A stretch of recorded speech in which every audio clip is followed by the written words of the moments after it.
Hola a todos, ¿cómo están? Hoy vamos a trabajar el artículo y editorial, realizaremos una introducción y pondremos énfasis exactamente en el editorial. Al definir el periodismo se indicó que esta forma de comunicación social tiene como fin dar a conocer y enjuiciar los hechos de interés colectivo. Ha quedado establecido que toda la actividad periodística está marcada por la parcialidad, toda vez que cada empresa periodística y cada periodista determina a su arbitrio los asuntos a tratar.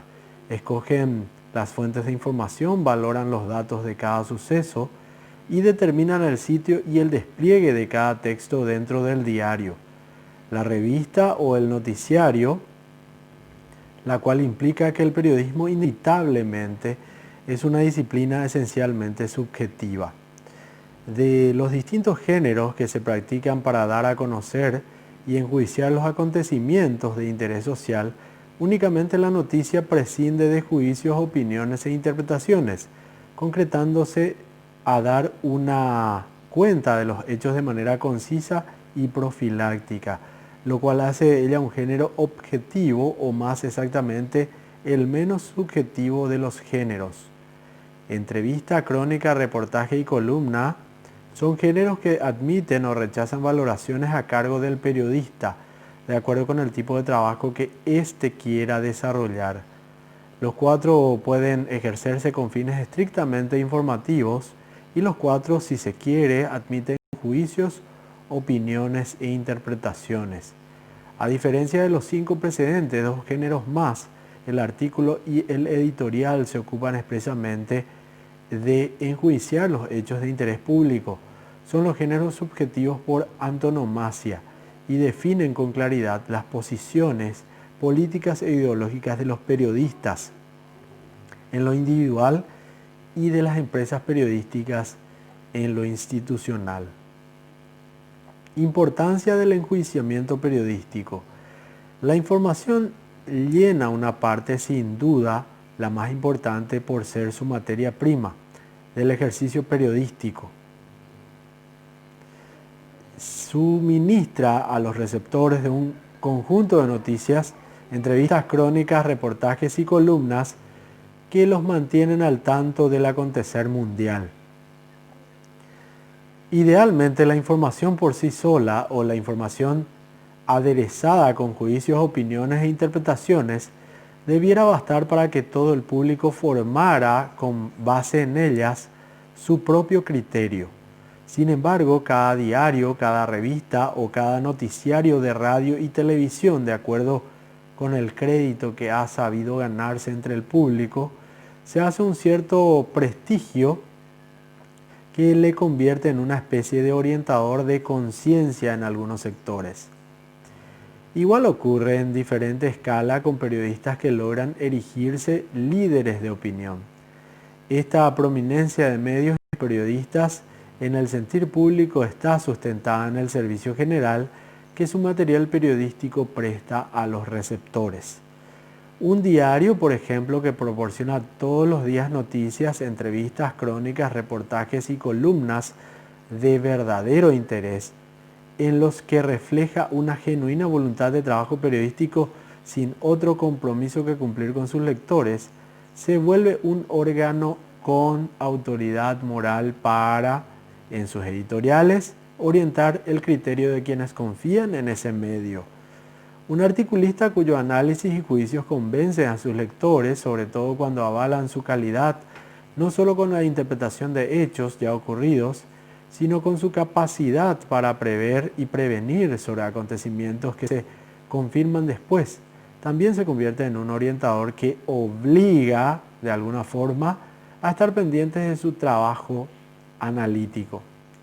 Expresión viva de los intereses y de la lucha de clases, el periodismo en sus distintas manifestaciones establece también de manera insalvable vínculos de complicidad con sectores afines a cada empresa periodística.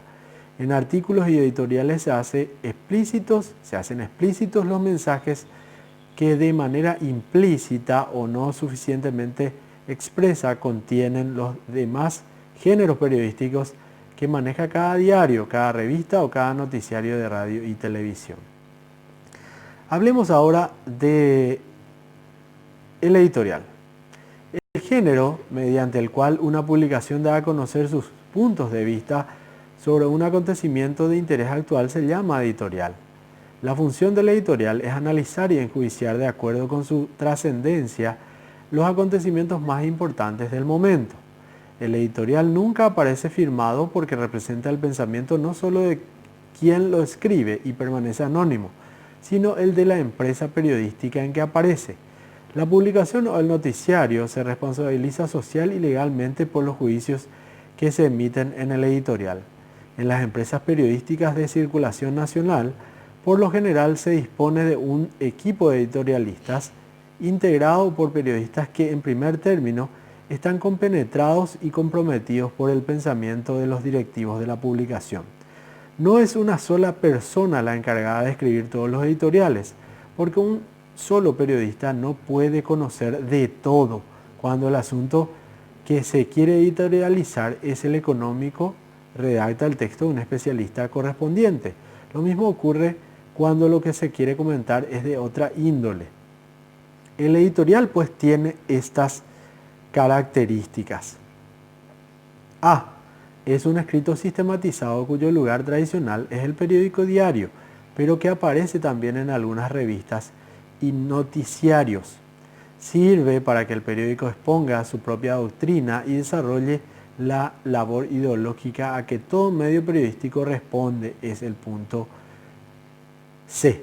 También comenta los sucesos que cada empresa considera como los más importantes de la actualidad, el punto B. D. Aparece en un lugar fijo, sección editorial, y se publica sin firma. Esas son las características. Entonces repasemos.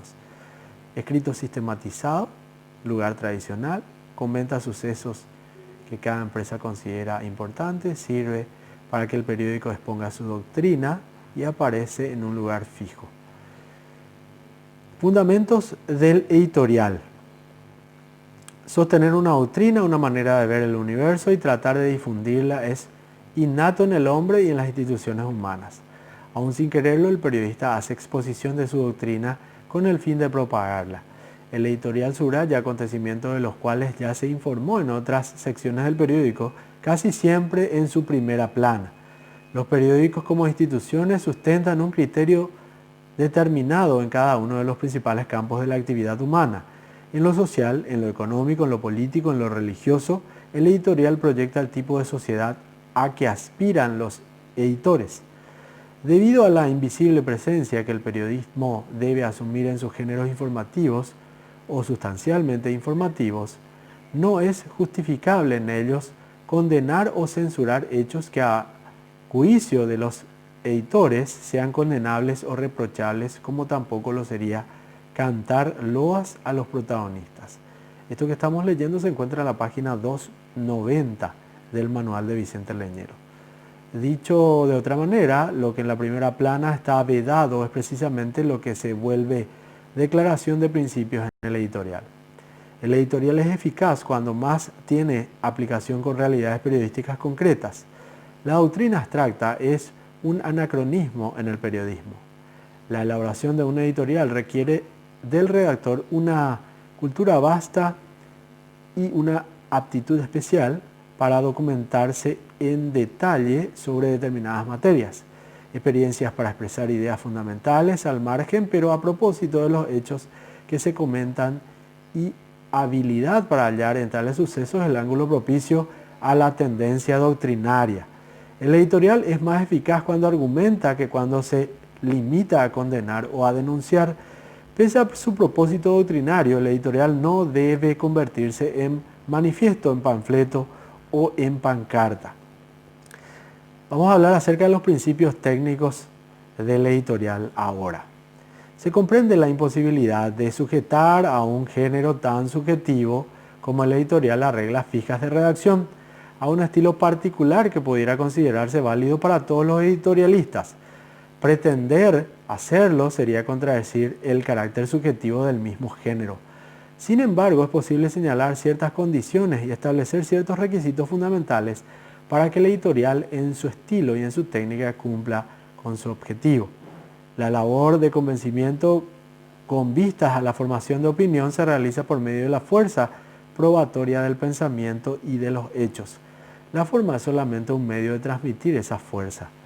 La primera condición que debe tomarse en cuenta es que se tenga verdaderamente algo que decir. Cuando no se tiene nada importante que comentar y se infla la forma, el lector nota, huele, que se le toma el pelo y en consecuencia abandona la lectura. Pero no se crea, sin embargo, que basta con tener muchas cosas que decir. Es incorrecto y peligroso considerar que el editorial es un receptáculo de opiniones o espacio para un comentario inflado. El editorial debe elaborarse con una visión de conjunto y la elección del tema debe fundarse en la trascendencia del acontecimiento. Lo decisivo en cada editorial es el empleo de una idea clave que gobierne y dirija toda la exposición. En el editorial, todo está subordinado al fin publicístico de la idea de la institución periodística. Lo que sirve para este fin se hace resaltar sin rodeos o divagaciones, ni sofocante plenitud de las ideas. El editorial no es un ensayo ni un tratado filosófico o político, y por lo mismo, más que razonar sesudamente y ponderar, actúa. El editorial, por sobre todo, es acción. También aquí la entrada desempeña un papel muy importante. Si es atinada, atrapa al lector y de manera que lo que podría decirse de manera rebuscada se expresa con llaneza y concisión. El editorial, en suma, es un texto doctrinario corto, vivo y contundente. Conviene tomar en cuenta las siguientes recomendaciones para la redacción de un editorial. Características generales. El editorial debe ser sustancioso, rico en ideas realmente sustanciosas, que cada frase tenga una razón, que no haya palabrería inútil ni retorcimiento retórico. Debe ser contundente, que vaya al grano del asunto, que exprese sin titubeos el juicio directo para que el lector no se quede a medias en relación a la conveniencia o inconveniencia de un determinado acontecimiento. Debe ser afirmativo, que no se limite a reprobar, sino que proponga soluciones. Debe ser penetrante, que no se quede en la superficie de los asuntos que aborda, sino que vaya más allá, que sepa exponer lógicamente futuras consecuencias, que descubra y exponga causas subterráneas de un determinado fenómeno de interés social. Debe ser ágil, que esté rodeado con fluidez y calidad y claridad, con lógica y sin rebuscamientos, para que su lectura no resulte cansada, aburrida o incomprensible. Debe ser convincente, que trate de ganar con argumentos la voluntad de lectores, que los mueva a pensar como la institución periodística piensa, pero sin imposiciones prepotentes, sin autoritarismo dogmático, sin terquedad. Debe ser breve, que diga mucho en pocas líneas y trate de agotar en breve espacio temas que entrañan siempre tesis profundas y vastas. Debe ser trascendente, que su juicio resulte perdurable y de influencia en la conformación de criterios. Hablemos de la estructura. El editorial requiere atrapar la atención del público con una entrada lo suficientemente atractiva como para despertar el interés del público y conservar sin decaimiento hasta el final al lector. El estilo. Ya se dijo que es imposible reglamentar el estilo del editorial, pero puede señalarse que para cumplir su propósito debe evitarse lucimientos declamatorios y la ampulosidad empalagante de la retórica. Con respecto a la clasificación, aunque podría hacerse una clasificación exhaustiva, los tipos más característicos, y a poner atención en esto, son los siguientes. A. De lucha, que ataca, exige y sugiere, que es fundamentalmente combativo y doctrinario. B. De testimonio, que toma serenamente una posición y la fundamenta, que trata de convencer con razones lógicas y triunfar desapasionadamente. C. Aclaratorio e instructivo, que se propone explicar el hecho que lo suscita. D. Retrospectivo, que comenta lo sucedido con la satisfacción leve o mordazmente expresada de ya lo decíamos nosotros. E. Necrológico, cuando el personaje o los personajes a que está dedicado merecen un sitio tan destacado en la publicación. F. Previsorio, que mira el porvenir sin pretensiones proféticas, se adelanta convincentemente al presente y elabora una hipótesis a futuro. Para clasificar el género editorial se presentan a continuación algunos de los publicados con motivo de la reducción presupuestal que aplicó el gobierno mexicano a mediados de 1985. Bueno, ahí van los ejemplos a partir de la página 293, 294, 295, con varios casos, varios ejemplos. Ahí hay algunas aclaraciones también acerca de cómo se vino trabajando cada una de las cosas en los medios de comunicación donde se publicaron también estos contenidos. Estos ejemplos van hasta la página 305, donde terminan para dar lugar a lo que es el artículo, que también empieza en esa página. Así que les dejo con esto para que miren detalladamente, tómense el tiempo para poder aprender y que esto les pueda servir también haciendo la lectura detallada. Espero que así lo hagan. Gracias por la atención y hasta la próxima.